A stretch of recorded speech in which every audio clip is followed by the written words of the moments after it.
우리가 죄 짓지 않으면 사단은 겉껍데기입니다. 이해되세요? 이미 예수께서 죄에 대한 모든 세력을 십자가에서 이기셨기 때문에 그렇습니다. 그런데 사단이 우리를 공격하고 그 세력으로 우리를 좌지우지한다라고 한다면 그 이유가 있다라고 한다면 이유가 뭐냐면 우리가 죄 짓기 때문에 그래요.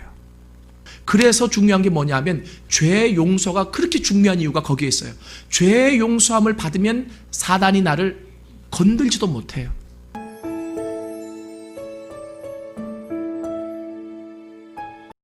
우리가 영적 군사로 세워지기 위해서 계속 우리가 영적 전쟁에 대해서 말씀을 같이 나누고 있습니다.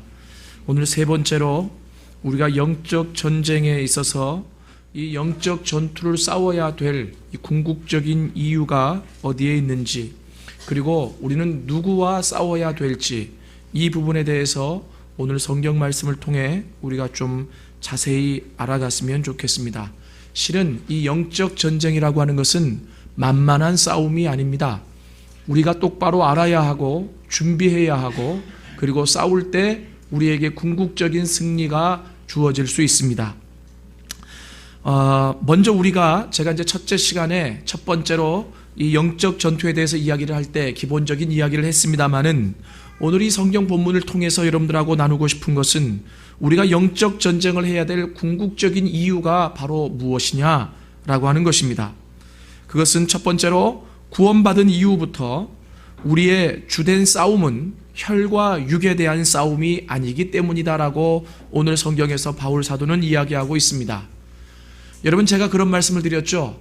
예수 믿고 구원받은 다음부터 우리는 이 세상에 드러난 그냥 색안경 낀 존재라고요. 그러니까 영적인 눈을 가지고 보면 쉽게 노출되어 있는 표적물입니다. 그 표적물들을 사단이 집요하게 공격한다라고 하는 것이죠. 제가 여러분들에게 말씀드리고 싶은 게 뭐냐면, 왜 사단이 우리를 공격할까요? 제가 여러분들에게 가르쳐 드린 게 있죠. 한 번 구원받았으면 끝까지 간다고요. 그럼 내가 하나님 앞에 구원을 받았으면 그 구원함을 가지고 사단이 어떤 공격이 있어도 나는 끝까지 천국에 가는 거예요. 근데 왜 사단이 그것을 알면서도 나를 공격할까요? 괴롭게 하려고요? 내가 괴로운 게 사단의 기쁨인가요? 사단이 기뻐하려고 우리를 공격할까요? 여러 가지 이유가 있습니다만은 가장 중요한 이유가 있습니다. 그것은 바로 무엇이냐면요, 우리를 그냥 내버려 두면, 구원받은 하나님의 자녀를 그냥 내버려 두면 우리는 우리만 잘 사는 것이 아니라 그렇게 구원받고 믿음의 확신 안에서 살아가는 그리스도인들을 통해서 영적인 영향력이 흘러가기 때문에 그렇습니다. 그리고 그 영적인 영향력은 자동적으로 무엇과 연결되어지냐면 하나님 나라의 확장과 연결이 되어진다라고 하는 겁니다. 그렇기 때문에 이 사단은 우리를 그냥 내버려 둘 수가 없습니다. 조금이라도 공격해야 하고, 조금이라도 불안하게 해야 하고, 그리고 조금이라도 우리를 의심스럽게 만들어서 우리가 가지고 있는 신념, 그리고 우리가 경험한 예수, 우리가 경험한 믿음 그 자체를 흔들어 놓으려고 하는 것이 사단의 괴략이다라고 하는 것입니다. 그래서 여러분들이 인정하든 인정하지 않든 간에 여러분들이 구원받은 다음부터 지금까지 쉬지 않고 사단은 여러분들을 공격해 왔고, 그리고 지금도 우리가 그 공격 안에 노출되어 있다라고 하는 사실을 아셔야 합니다. 그런데 사도 바울은 영적인 전투를 얘기하면서 우리에게 무엇을 가르쳐주고 있느냐면, 우리의 싸움은 혈과 육에 관한 싸움이 아니다라고 이야기를 합니다. 무슨 말입니까? 실은 예를 들자면 아이가 갑자기 아프거나, 그리고 또 직장에서 문제가 생겼거나 어려운 일들이 닥쳐올 때 우리는 쉽게 그 문제를 이렇게 생각합니다. 우리 아이가 손을 씻지 않았기 때문에, 피곤했기 때문에, 내 능력의 한계가 거기까지기 때문에, 내가 사랑과 관계가 좋지 않으니까 거기서 문제를 찾는 경우가 많이 있다라고 하는 것이죠. 그렇지 않다라고 하는 거예요. 실은 우리의 연약함도 있고요, 우리의 실수도 있고요, 그리고 우리가 잘못한 부분도 있습니다. 그러나 구원받은 사람들에게 문제가 생겼을 때에는 항상 영적인 눈을 뜨고 그 연약함을 틈타서 공격하는 세력을 볼 줄 알아야 된다라고 하는 겁니다. 그래서 바울이 얘기하는 거죠. 뭐냐면 우리의 싸움은 혈과 육에 대한 싸움이 아니다라고 하는 의미가 그 안에 있다라고 하는 거예요. 아이가 아프잖아요. 그럼 하나님 앞에 먼저 물어봐야 합니다. 하나님, 도대체 이것이 어떤 사인입니까? 내가 직장에 있을 때 어떤 문제가 생겼어요. 그럼 하나님 앞에 물어봐야 돼요. 하나님, 도대체 왜 이 문제가 생겨야 합니까? 그리고 내가 하는 일 가운데 어떤 어려운 일들이 내 앞에 놓여졌어요. 그때 하나님 앞에 물어봐야 된다라고 하는 거죠. 하나님, 왜 이런 일들이 있어야 됩니까? 라고 말입니다. 여러분, 이런 것들을 묻지 않기 때문에 우리는 영적인 부분에 노력을 하지 못하고 구원받았지만 육적으로 그리고 육신을 가진 채로 세상 사람과 똑같이 살아갈 수밖에 없다라고 하는 것입니다. 그래서 오늘 이 성경은 뭐라고 얘기하느냐 하면 우리의 싸움은 혈과 육에 대한 싸움이 아니고 바로 영적인 싸움이다 라고 하는 것을 여러분들이 분명히 기억해야 된다라고 하는 점을 아셔야 됩니다. 그런데 저는요, 이 균형이 있어야 된다고 생각을 해요. 바울 사도가 이렇게 이야기한 것은 여러분, 무조건 모든 것을 영적인 의미로 갖다 붙이라는 얘기가 아닙니다. 우리는 어디에 익숙해져 있느냐 하면 너무 세상적이고 육신적인 것에 익숙해져 있습니다. 그래서 영적인 일마저도 육신적으로 해석해 버릴 수 있다고 하는 것이죠. 그런데 적어도 구원받은 사람들이 나의 실수도 인정하고 내 잘못도 인정하고 내가 연약한 부분도 인정하지만 그러나 그 부분과 더불어 같이 가야 될 부분이 있다고 한다면 영적으로 지금 이 연약함을, 실수를, 한계를 어떻게 마귀가 공격해 오느냐, 이 부분에도 영적인 안목을 가져야 된다라고 지금 이야기하고 있는 것입니다. 여러분, 우리가 영적인 전쟁을 해야 될 궁극적인 이유가 있다면 바울 사도는 오늘 또 이야기를 합니다. 뭐라고 이야기를 하냐면 마귀의 간궤가 있기 때문이다. 간궤라고 하는 것은 간사한 괴율입니다. 어떻게 해서든지 우리를 올무에 넣어서 우리를 무너뜨리려고 이 사단은 쉽사리 계속해서 우리를 공격해 옵니다. 여러분, 제가 지난번에도 말씀드렸지만 이 쉴 때는 좀 같이 쉬어줘야 되잖아요. 근데 사단은 24시간 쉬지 않고 우리를 넘어뜨리기 위해서 노력해 옵니다. 우리의 연약함을 압니다. 여러분, 제가 우스갯소리 비슷하게 하나 한다면 우리는 사단을 연구하지 않았어도 사단은 우리를 연구했어요. 아세요? 사단은 철저하게 우리를 연구합니다. 철저하게 우리를 잘 알고 있습니다. 그런데 문제는 뭐냐면 제가 영적인 전투를 가르치면서 참 마음이 아픈 게 뭐냐면 우리는 사단에 대한 연구가 전무하다시피 하는 거예요. 그냥 안다면 나쁜 놈, 뭐 이 정도로. 그리고 싸워서 이겨야 될 존재, 뭐 이런 정도. 여러분, 이게 바로 게임이 안 되는 거죠. 사단은 분명히 존재하고 그 사단은 지속적으로 우리를 공격하고 있는데, 그리고 여러분 한 분 한 분의 습성을 알고 한 분 한 분의 연약함을 알고 언제 가장 잘 넘어질 줄도 아는데, 근데 우리는 사단을 너무나 모르고 있어요. 아는 사단이기 때문에 그 알고 있는 사단이 간사하게, 가장 간사하게, 가장 비겁하게 우리를 넘어뜨리려고 계속해서 노력하기 때문에 우리가 싸워야 된다라고 하는 겁니다. 제가 말씀드렸다시피 입을 덮고 모기를 안 물리게 하는 것은 소극적인 방어일 뿐이에요.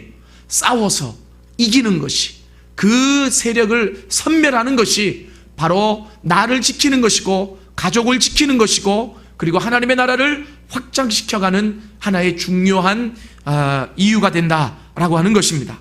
그래서 영적 전쟁을 해야 될 마지막 세 번째 이유는 두 번째와 연관되어 있는데 능히 대적해서 하나님의 나라를 지키기 위함이다라고 하는 겁니다.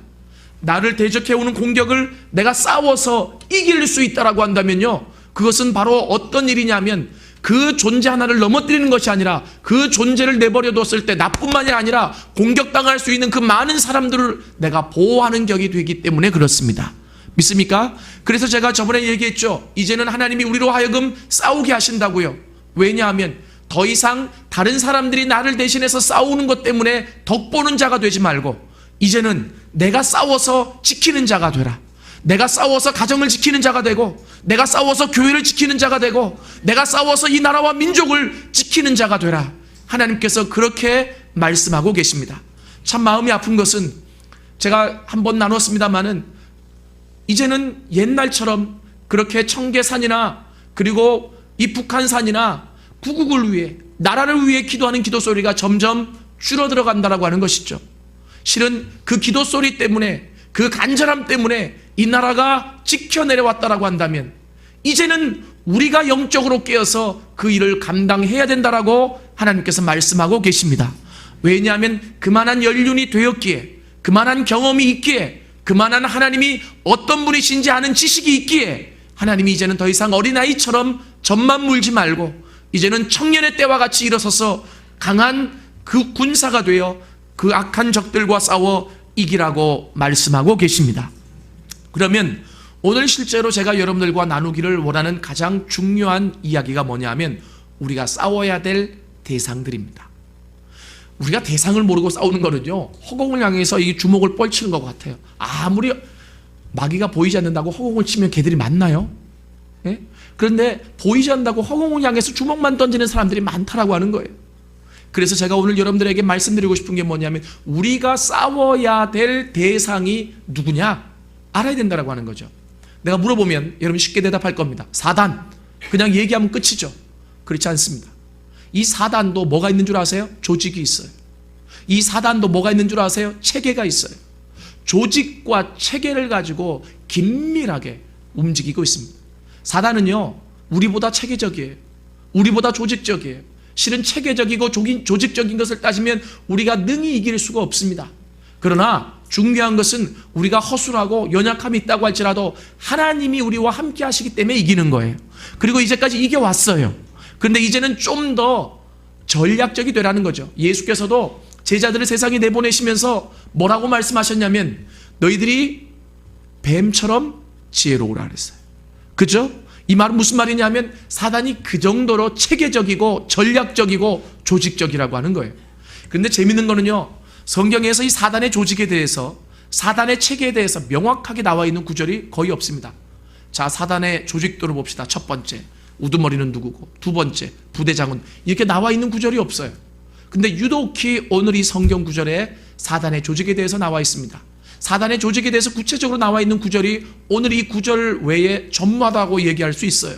간혹 그냥 성경 구절에 세상의 통치자들을 조심하라, 세상의 정사들을 조심하라 이렇게 나오긴 하지만 구체적으로 한 군데 밀집해가지고 사단의 세력을 이렇게 밝혀놓은 구절이 없다라고 하는 겁니다. 우리가 한번 다 같이 한 목소리로 12절의 말씀을 우리가 한번 읽겠습니다. 시작. 우리의 씨름은 혈과 육을 상대하는 것이 아니요 통치자들과 권세들과 이 어둠의 세상 주관자들과 하늘에 있는 악한 영들을 상대함이라. 아멘. 그러면 잘 보세요. 왜 이 사단의 존재에 대해서 성경이 많이 이야기를 하고 있지 못할까요? 실은 사단이 우리의 주된 상대가 아니기 때문에 그렇습니다. 주된 관심의 대상이 아니에요. 사단보다는 하나님이, 예수 그리스도가 우리의 주된 관심입니다. 믿으십니까? 그래서 예수님을 더 알게 해주고 그 하나님을 더 알게 해주는 것이 이 성경의 주된 관심이에요. 그러나 사단이 기록되어 있는 이유가 있다라고 한다면 그 이유는 바로 무엇이냐면 그것은 우리가 하나님을 알아가더라도, 예수를 알아가더라도 우리를 알아가지 못하도록, 그 능력 안에 들어가지 못하도록 하는 방해 세력이 있기 때문에 바로 성경이 기록하고 있는 것이죠. 자, 그러면 이 사단과 싸워서 이긴다라고 하는 것은 무엇을 의미하는 거냐면 그 승리를 맛보는 데 있지 않고 궁극적으로는 하나님의 능력을 더 깊게 경험하는 데 있고 그리고 예수를 더 깊게 알아가는 데 있다라고 하는 거예요. 이 두 가지가 맞물려 가는 겁니다. 내가 예수만 알려고 해서 알아지는 것이 아니라 반드시 거기에 대한 방해가 있기 때문에 그 방해와 싸워서 이겨야 예수를 더 깊게 알고 그 능력 안에 더 깊게 들어갈 수 있고 하나님을 더 깊게 만날 수 있다라고 하는 것입니다. 자, 그렇다라고 한다면 이 사단의 체계는 크게 어떻게 나눌 수 있느냐? 한번 따라해 보세요. 통치자들, 권세들, 어둠의 주관자들, 하늘에 있는 악한 영들, 크게 이 네 가지로 나눌 수 있다라고 하는 거예요. 다 외우셨죠?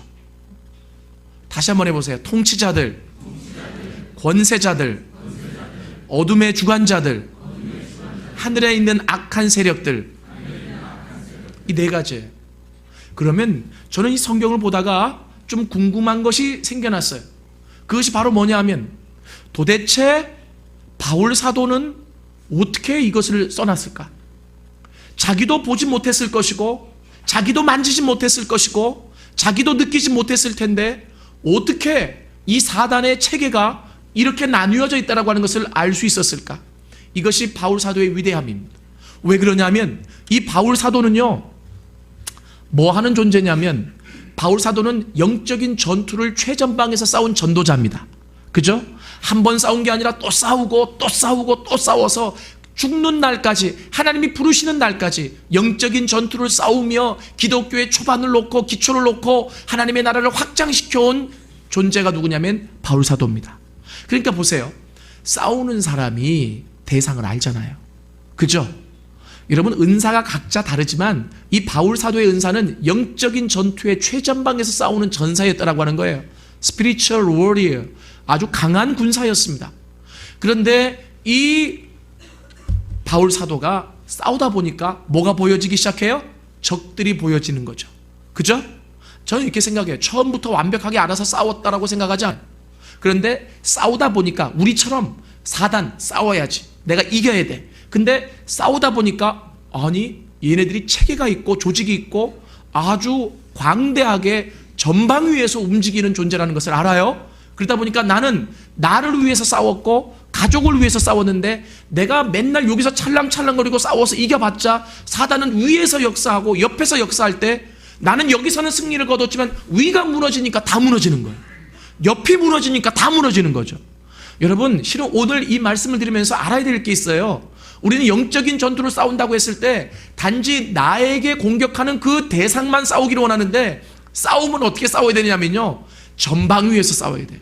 왜 그러냐면요, 우리의 대상은 나만 가지고 공격하는 게 아니라 위에서 공격하고 옆에서 공격하고 체계적으로 모든 것을 포진해서 오는데 나는 내 앞에 있는 달랑 나를 맞서 싸우는 그 군사와 싸워서 이겼다고 승리한 게 아니라는 거예요.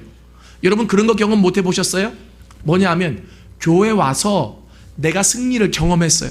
승리를 경험하고 막 너무 기쁜 거죠. 막 문제가 있고 막 죽을 것 같아서 교회에 왔는데 기도하다가 막 승리를 경험하고 기뻐서 갔더니 집에 갔더니 남편이 흔들어. 다 무너졌어요. 전혀 없으신가 보죠, 그런 경험이?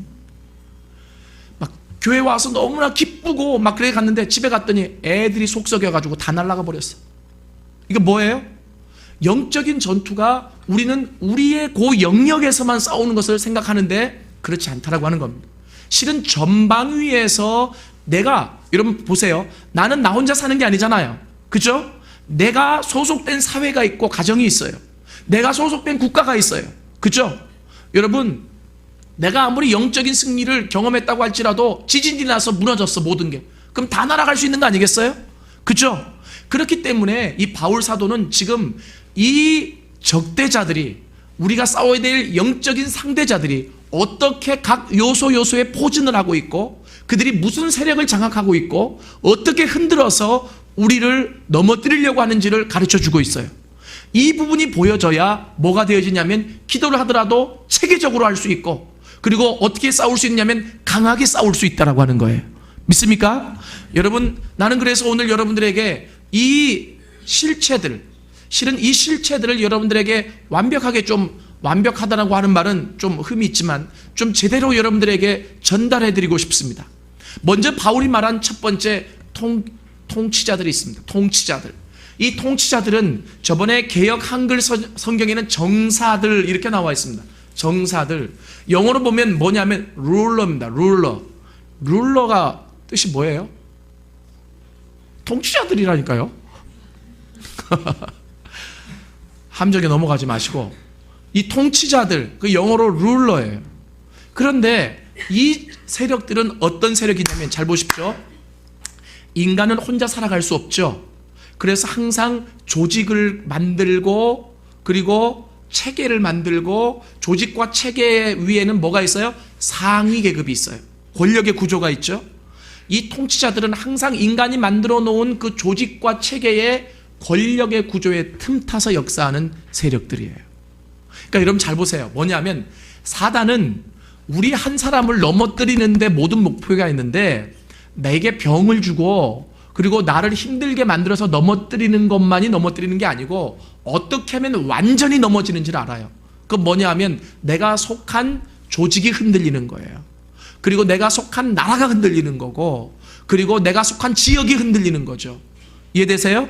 그래서 우리는 알지 못하더라도 체계적으로 권세의 틈타서 역사하는 마귀와 지역을 잡고 있는 마귀와 그리고 또 우리 각 사람을 향해서 공격하는 마귀와 체계적으로 이 모든 것이 나누어져 있다라고 하는 겁니다. 이해되시죠?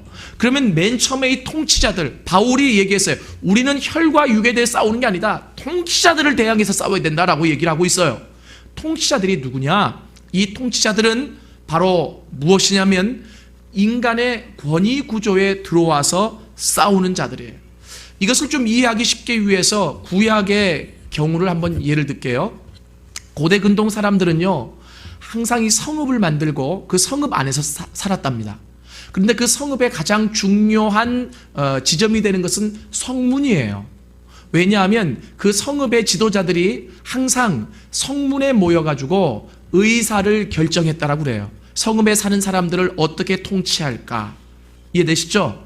그래서 여러분, 우리가 찬양도 하죠. 문들아 머리 들어라, 이 찬양하죠.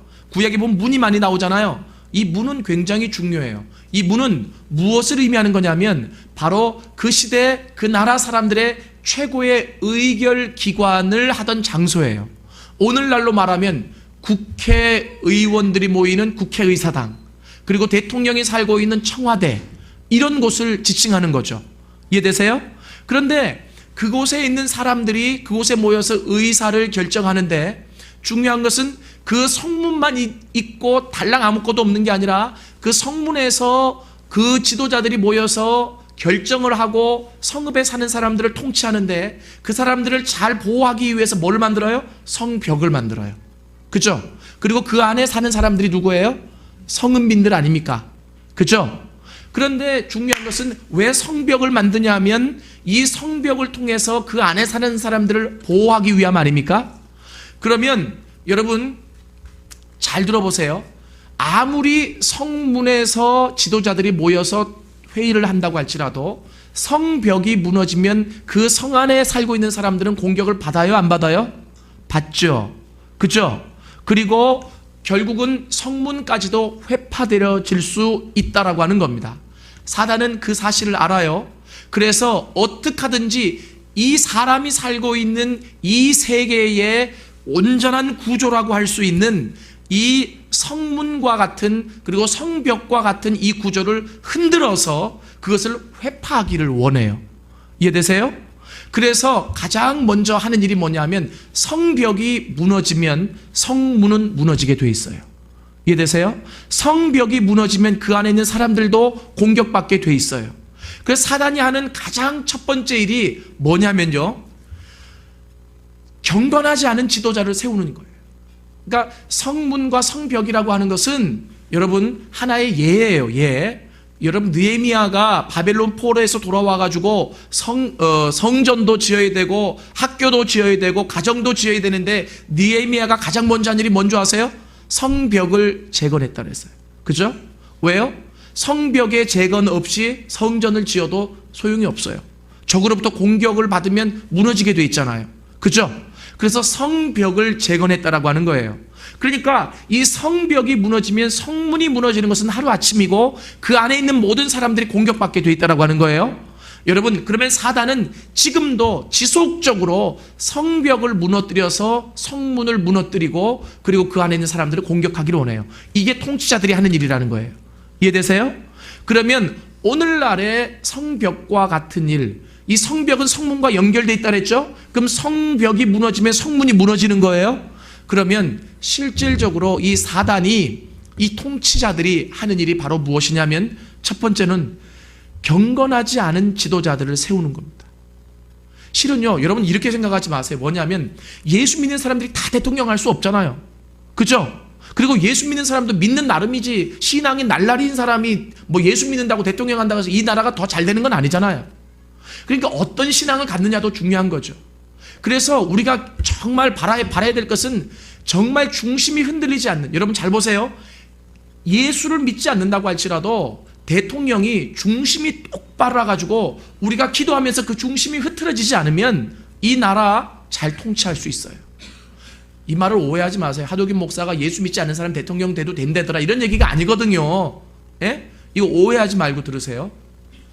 그런데 중요한 것은 이 통치자들이 하는 가장 첫 번째 일이 뭐냐면 바로 경건하지 않은 지도자들을 세워서 그들로 하여금 뭐 하게 만들어요? 거짓을 말하게 하고 자기 욕심을 추구하게 하고 그리고 자꾸 싸움을 붙이고 미혹하게 만들어요. 근데 놀라운 것은 그렇게 하는 만큼, 그렇게 되어진 만큼 사단이 그 무너진 자리를 통치하고 지배한다는 겁니다. 이해되세요? 그래서 이미 이 사도 바울은 그것을 먼저 알았기 때문에 뭐라고 얘기하고 있느냐면 디모데전서 2장 1절부터 2절까지를 보면 뭐라고 나와 있냐면 위에 있는 자들을 위해 기도하라 그랬어요. 이해되십니까? 여러분, 나는 처음에는 이해가 안 됐어요. 그렇지, 위정자들을 위해서 기도해야지. 근데 기도해도 되고 나는 지금 위정자들을 기도할 만큼 여유가 있지 않거든, 이렇게 생각한 적이 많았어요. 그런데 영적인 전투를 깊게 보면서 더 깊게 깨달았던 것이 바로 무엇이냐면 바로 이런 부분이에요. 뭐냐면 내가 위에 있는 위정자들을 위해서 기도하지 않는 한 내가 내 삶의 영역에서 승리한 그 영적인 승리는 언제든지 무너질 수 있는 거예요. 이해되세요? 그래서 이 사도 바울은 지금 체계적으로 통체적으로 통전적으로 이 모습을 보면서 너희들이 싸워야 될 대상이 첫 번째는 뭐냐? 통치자들이라는 거예요. 이해되시죠? 이 통치자들은 위에 있는 권세들을 틈타서 역사하는 악령들이라고 하는 겁니다. 아시겠어요? 두 번째로 이 통치자들이 하는 일이 있어요. 지도자를 지도자답지 못하게 만들어요. 아빠를 아빠답지 못하게, 남편을 남편답지 못하게, 엄마를 엄마답지 못하게, 교사를 교사답지 못하게 그렇게 만드는 역할을 하는 존재가 바로 누구냐면 통치자들이에요. 그리고 세 번째 어떤 역할을 하냐면 거역하게 만들어요. 거역하게. 그래서 거역하면 통치자가 어떻게 돼요? 마음이 상하잖아요. 그죠? 마음이 상한 틈을 타서 어떻게 돼요? 그 모든 질서를 무너뜨리는 거죠. 그러니까 잘 들어보세요. 결론이에요. 첫 번째 얘기의 결론이에요. 사단이 아는 게 있어요. 뭘 아느냐면 위에 사람이 잘못되어지면, 위에 사람들이 무너지면 그 밑에 있는 사람들은 자동적으로 와해되어질 수 있고 그 세력 안에 있을 수 있다는 것을 알아요. 이해되세요? 그래서 그 위에 있는 권세의 틈을 타고 역사하는 세력들이 바로 통치자들이다라고 하는 겁니다. 이해되시겠어요? 나는 그래서 앞으로 여러분들이 기도할 때마다 위정자들을 위해서 기도할 수 있기를 원합니다. 그 위정자들을 위해서 기도해야 이 밑에 있는 사람들이 편하게 살 수 있는 거예요. 믿습니까? 그 사람들이 예수를 믿는 사람이든 믿지 않는 사람이든 예수를 믿지 않는 사람도 그 마음의 중심이 있거든요. 그 중심을 쉽게 잃어버릴 수 있는 게 믿지 않는 사람의 특징인데 우리 믿는 사람들이 기도함으로 말미암아 그분들이 그 마음의 중심을, 의로움을 잃지 않고 통치해 나갈 수 있도록, 그러면 설령 예수 믿지 않는 사람들이 지도자 자리에 올라왔다고 할지라도 믿는 자들의 기도 때문에 이 나라가 평안해질 수 있다고 하는 겁니다. 그래서 이 바울 사도가 우리가 싸워야 될 대상을 얘기하는데 첫 번째 누구를 얘기하냐면 통치자들을 이야기한다라고 하는 겁니다. 두 번째는 바로 누구를 얘기하냐면 권세들을 이야기합니다. 여기 보면 권세들, 영어로 authorities 이렇게 나와 있는데 이건 이제 이런 얘기들이에요. 뭐냐면 이 두 번째 나오는 이 대상자들은 지역을 장악하고 있는 영들이에요. 악한 영들. 아시겠어요? 여러분 왜 그런 거 못 느끼세요?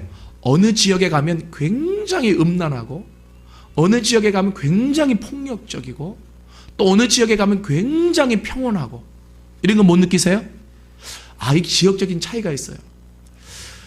그 제주도 가면 제가 느끼는 게 참 평온함을 느껴요.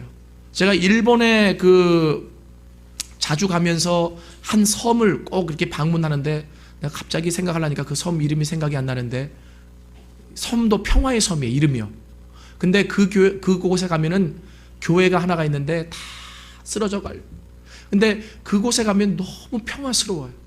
그 기운이 그렇게 흘러가는 거예요. 근데 안 믿는 사람들은 뭐라고 얘기하냐면 그 땅의 기운이고 그 땅이 그냥 가지고 있는 속성이고 이렇게 얘기하는데 우리 믿는 사람들은 그렇게 얘기하지 않습니다. 뭐냐면 그 지역을 통치하고 있는 이 권세자들이 있다라고 하는 것이죠. 이 바울이 얘기하는 두 번째 악한 세력의 이 실체들이 바로 뭐냐 하면 지역을 장악하고 있는 권세자들이라고 하는 거예요. 나는 여러분들에게 감히 이렇게 말씀드리고 싶어요. 뭐냐 하면 사단이요, 부천 상동 지역을 사로잡기 위한 전략과 소사동을 사로잡기 위한 전략이 달라요. 아세요? 적어도 부천 상동을 사로잡기 위해서 사단이 가지고 있는 전략 가운데 하나, 제가 알고 있는 건 뭔지 아세요? 술과 여자로 음란하게 만든다는 거예요. 이 주변 한번 보십시오. 그럼 소사동을 사로잡으려고 하는 사단의 계략은 뭘까요? 서울신학대학교에 있는 소사동은 그 주변에 옛날에 점집이 그렇게 많았어요. 네? 그러니까 미혹의 영들을 통해서 그 지역을 사로잡겠다는 거죠. 아세요? 그러니까요, 사단이 얼마나 정확하게 그 지역을 답사해가지고 그 지역을 위해서 노력하고 일하는지 몰라요. 여러분, 한번 물어봅시다. 내셔널 지오그래픽이라고 하는 이 케이블 TV에 보면 채널이 있어요. 가끔 보십니까? 예, 앞으로는 좀 가끔 보세요. 왜냐하면 우리가 전 세계를 다 할 수 없잖아요. 나는 제가 이제 주로 보는 TV 프로그램이 뭐냐면 금요일 날 저녁에 가면 MBC에서 11시 반인가 12시쯤 돼가지고 W 세계의 창이라는 그런 게 있어요. 그거를 꼭 봐요. 왜냐하면 세계를 다 돌아다닐 수 없으니까. 하나님 가라면 가야 되겠지만. 그래서 어느 땅에 어느 민족이 어떻게 살아가는지, 그리고 또 뭐 아마존의 눈물 얼마 전에 나왔죠, 재방송으로. 뭐 그런 것들, 다큐멘터리들. 왜 그러냐면요, 사단은 이미 6,000년 동안 각 지역을 면밀하게 조사했습니다. 그리고 그 지역의 특성에 맞게 권세자들을 배치했어요. 아무데나 오합지졸로 막 자기끼리 충돌하도록 사단이 자기 세력을 배치하지 않습니다. 이해되세요? 그리고 교묘하게 그 땅을 짓밟기 위해서, 그 땅을 사로잡기 위해서 노력하고 있다고 하는 거예요. 그런데 예수 믿는 우리들이 얼마나 사단만큼이나 이 땅을 알고 있느냐 이거예요. 부천 상동에 부천 안디옥 교회가 있는데 이 상동에 하나님이 안디옥 교회를 세우신 이유를 알고 있습니까? 이 상동을 어떻게 품어야 되는지 알고 계십니까? 내가 한번 물어볼게요. 시킴이 뭔지 아세요? 시킴? 일부예배 때도 물어보니까 아무도 모르더라고요. 시킴이 나라 이름이에요. 아세요? 우리는 그 시킴이라고 하는 나라를 알지 못한다고 할지라도 사단은 이미 그 나라를 연구하고 조사해서 권세자들을 파견하고 그 땅을 사로잡고 있다는 거예요. 부탄이 뭔지 아십니까? 나라 이름이에요. 또 가스 이름 이러지 말고. 나라 이름입니다. 이 부탄이라고 하는 나라, 그 나라를 이미 사단은 조사하고 그 세력을 급파해서 그 나라를 쥐고 있다는 거예요. 여러분 그거 아십니까? 제가 한 통계를 보니까 버마에 1950년도에 그리스도인의 인구가 100명 채 안 됐대요. 그런데 이건 뭘 의미하죠? 이미 사단의 세력 안에 있는 거예요. 그런데 그 버마를 위해서 그 지역을 조사하고 그 땅을 위해서 기도하는 사람들이 늘어나기 시작했어요. 지금 버마의 기독교 인구가 10만 명이 넘는데요. 이게 바로 뭐예요? 영적인 전투의 결과입니다. 믿으십니까? 지금 바울 사도가 이야기하고 있는 거죠. 뭐냐 하면 이 사단의 세력들, 두 번째로 각 지역을 장악하고 있는 권세자들이 있다라고 하는 거예요. 이 권세자들과 맞서 싸우라고 하는 겁니다. 여러분 이런 것들을 알아야 될 이유가 있어요. 그냥 막 싸우는 게 아니에요. 육체의 정욕을 이기려면 맨날 정욕만 하고 싸워서 이기는 게 아니라 우리가 싸워야 될 대상이 이렇게 있다라고 하는 거예요. 저는 아직도 생각납니다. 2년 전에 우리가 1월 1일 날 우리 교회에서 송구영신 예배를 드리고 금식을 선포하고 조를 짜서 이 지역을 돌면서 사단의 세력을 결박하고 그리고 우리가 찬양하고 영적 땅밟기를 한 거. 근데 놀라운 것은 그 이후로 교회 분위기가 얼마나 좋아졌는지 몰라요. 내가 왜 올해는 못했는가 생각해 봤더니 올해는 우리가 그 집회를 했더라고요. 송구영신 집회. 그래서 하나님이 어떤 마음을 주셨냐면 앞으로 매주 토요일마다 이 영적 땅밟기를 계속 할 겁니다. 전도 때. 예? 여러분 전도 시간이 되시면 많이 나오세요. 그래서 이 지역, 결국은 이 지역을 묶고 있는 그 세력들과 대항해서 싸우면서 하나님을 선포하고 예수의 이름을 선포해 나갈 때 하나님께서 이 땅에 이곳에 부천 안디옥교를 세우신 하나님의 목적을 이루어 가시는 거예요. 믿으십니까? 여러분 그래요. 지금 바울이 이야기하고 있는 것이 바로 그것입니다. 여러분들 지금 보시면서 저기 뭐 공중권세 어쩌고 저쩌고 그러는데 왜냐하면 이 네 가지에 대해서 해석하는 해석들이 너무나 많아요. 그래서 내가 어느 하나는 써놔야 될 것 같아가지고 그 가운데 유력한 제시펜 루이스의 견해 그래가지고 써놨는데, 실은 설교는 좀 더 통전적으로 이게 어떤 의미인지를 가지고 제가 설명을 해나가고 있기 때문에 조금 다를 수 있다는 점을 여러분들에게 말씀을 드립니다. 아시겠죠? 그 통치자들, 이 통치자들이 지역마다 그렇다고 한다면 우리 가정에 대한 특성도 잘 알아요. 어떻게 하면 부부싸움이 일어나고, 어떻게 하면 아이들하고 불화가 일어나고, 어떻게 하면 어떤 역사가 일어나고, 사단이 그 모든 계획을 가지고 우리를 주의 흔들고 있다라고 하는 거예요. 너희들이 싸워야 될 대상이 여기에 있다라고 지금 바울 사도가 우리에게 가르쳐주고 있는 것이죠. 세 번째는 바로 무엇이냐면 악한 어둠의 세상 주관자들이에요. 여러분, 이 어둠의 세상 주관자들이 하는 일이 있습니다. 그것은 바로 무엇이냐면 우리 개개인으로 하여금 죄 짓도록 만들어요. 제가 여러분에게 좀 이런 질문을 좀 드리죠. 뭐냐면, 혹시 이런 질문 안 해보셨어요? 여러분들이 신앙생활 하시면서 저에게도 들었을 것이고 많은 사람들에게 이미 예수께서 십자가에서 죽으시고 부활하심으로 말미암아 우리가 이겼습니다. 사단은 허수아비입니다. 사단은 겉껍데기만 남아있습니다. 우리가 이겼습니다. 여러분 이런 얘기 많이 들으셨죠? 그렇죠? 그런데 왜 사단은 우리를 공격하고 그 실체는 있고 그 세력은 있는 것일까요? 왜요? 그럼 한 목사의 말이 잘못됐을까요? 성경의 말이 잘못됐을까요? 이겼다는데 왜 공격을 하고 우리는 맨날 왜 당하냔 말이에요. 걔들은 겉껍데기라면서요. 허수아비라면서요. 우리한테 꿈쩍도 못한다면서요. 근데 왜 당해요? 왜 그럴까요? 이 사이에 무슨 괴리가 있는 걸까요? 이거 알아야 돼요. 왜 그러냐면, 잘 들어보세요. 우리가 죄 짓지 않으면 사단은 겉껍데기입니다. 이해되세요? 이미 예수께서 죄에 대한 모든 세력을 십자가에서 이기셨기 때문에 그렇습니다. 그런데 사단이 우리를 공격하고 그 세력으로 우리를 좌지우지한다라고 한다면 그 이유가 있다라고 한다면, 이유가 뭐냐면 우리가 죄 짓기 때문에 그래요. 아세요? 죄 짓는 만큼 사단이 우리를 지배합니다. 아세요?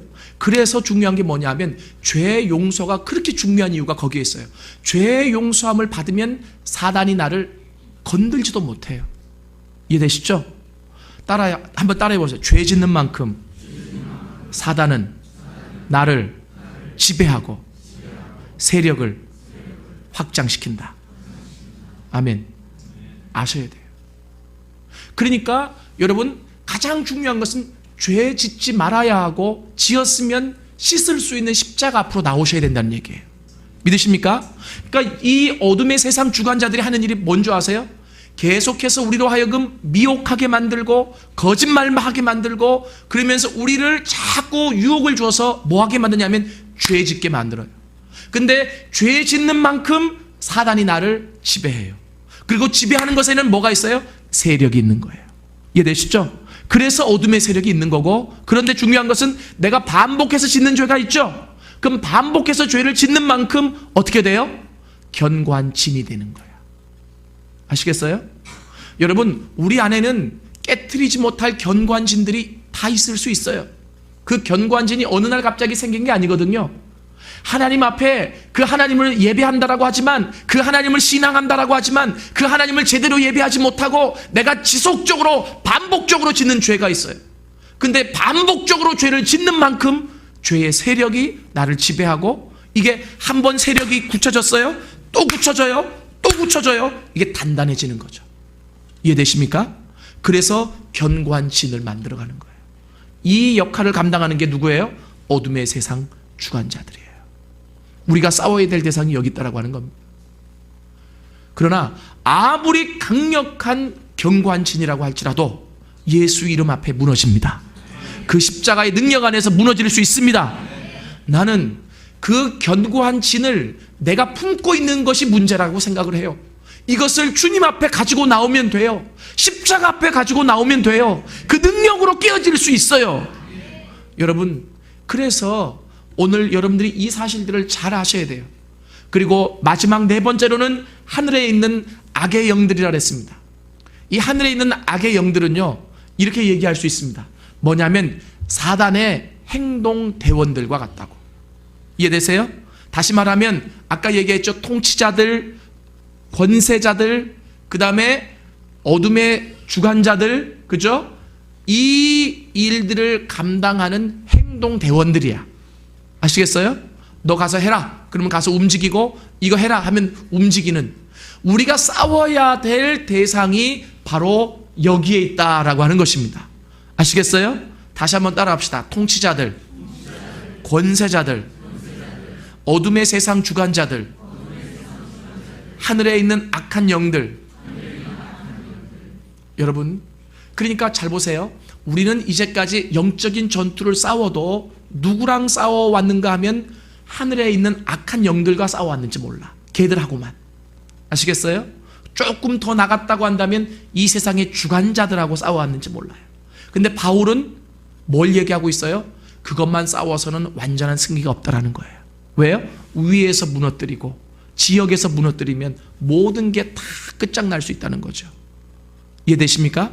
그래서 위에 있는 사람들을 위해서 기도하고, 그리고 이 지역을 위해서 기도하고, 그리고 나를 향해서 달려드는 그 세력들을 맞서 싸우라고 이야기를 하고 있는 거예요. 믿으십니까? 여러분, 하나님은요, 무너진 성벽을 재건하기를 원하십니다. 오늘 이 성문과 성벽에 대한 이야기들을 명확하게 아시기를 바랍니다. 이 성벽이 무너졌기 때문에 계속 공격이 들어오는 거죠. 이해되세요? 하나님은 기도하는 사람들을 통해서 이 성벽을 재건하는 가장 주된 작업은 기도예요. 기도하는 사람들을 통해서 무너진 성벽을 다시 재건하기를 원해요. 그러니까 잘 봐요. 성벽은 재건하지 않고 맨날 열심히 살려고만 그래. 그럼 아무리 무너진 성벽 안에서 아무리 많은 것을 읽어놨다고 할지라도 공격이 들어오면 금방 다 무너지는 거 아니겠어요? 그래서 느헤미야가 돌아왔을 때 성전보다도 더 먼저 재건한 것이 성벽이었어요. 이해되십니까?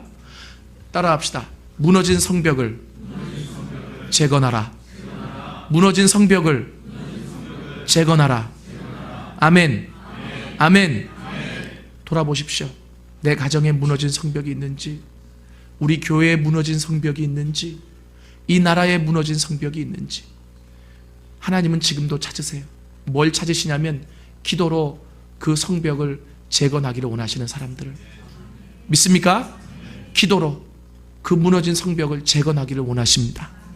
하나님은 우리가 영적인 군사로서 이제 싸워야 될 대상을 바라보면서 이 대상자들을 어떻게 효율적으로, 이제 여러분들이 이것을 배우셨기 때문에 기도할 수 있는 방법이 조금 생겼을 거예요. 위정자들을 위해, 지역을 위해. 아시겠어요? 그리고 어둠의 주관자들.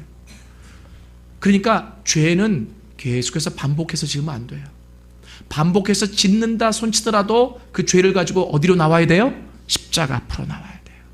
그것을 짓지 않으면 어떻게 돼요? 견관신이 돼요. 이 견관신이 되면요, 아무리 성령이 역사해도 느끼질 못해. 알아요? 그리고 반항해요. 여러분, 하나님 앞에서 죄 짓지 않기를 원하고, 지었어도 그 지은 죄를 가지고 십자가 앞으로 나올 수 있는 여러분들이 될 수 있기를 원합니다. 적을 알고 싸워야 우리가 승리할 수 있잖아요. 그래서 오늘 적에 대해서 나와 있는 이 성경 구절을 제가 여러분들에게 좀 쉽게 설명한다고 했는데, 좀 시간이 짧은 관계로 깊이는 더 들어가야 되는데 못 들어갔습니다. 그러나 여러분들이 이 부분을 붙잡고 기도하십시오. 하나님, 이제 내가 누구와 싸워야 되는지를 알았습니다. 비록 나는 초라하고 연약한 자지만 이 나라의 위정자들을 위해 기도할 수 있는 자가 되게 하여 주옵소서. 하나님, 내가 속한 이 지역을 위해 기도할 수 있는 자가 되게 하여 주옵소서. 하나님, 그리고 지속적으로 죄짓게 만드는 어둠의 주관자들과 대항하여 싸울 수 있는 자가 되게 하여 주옵소서. 어떻게 싸워야 되느냐?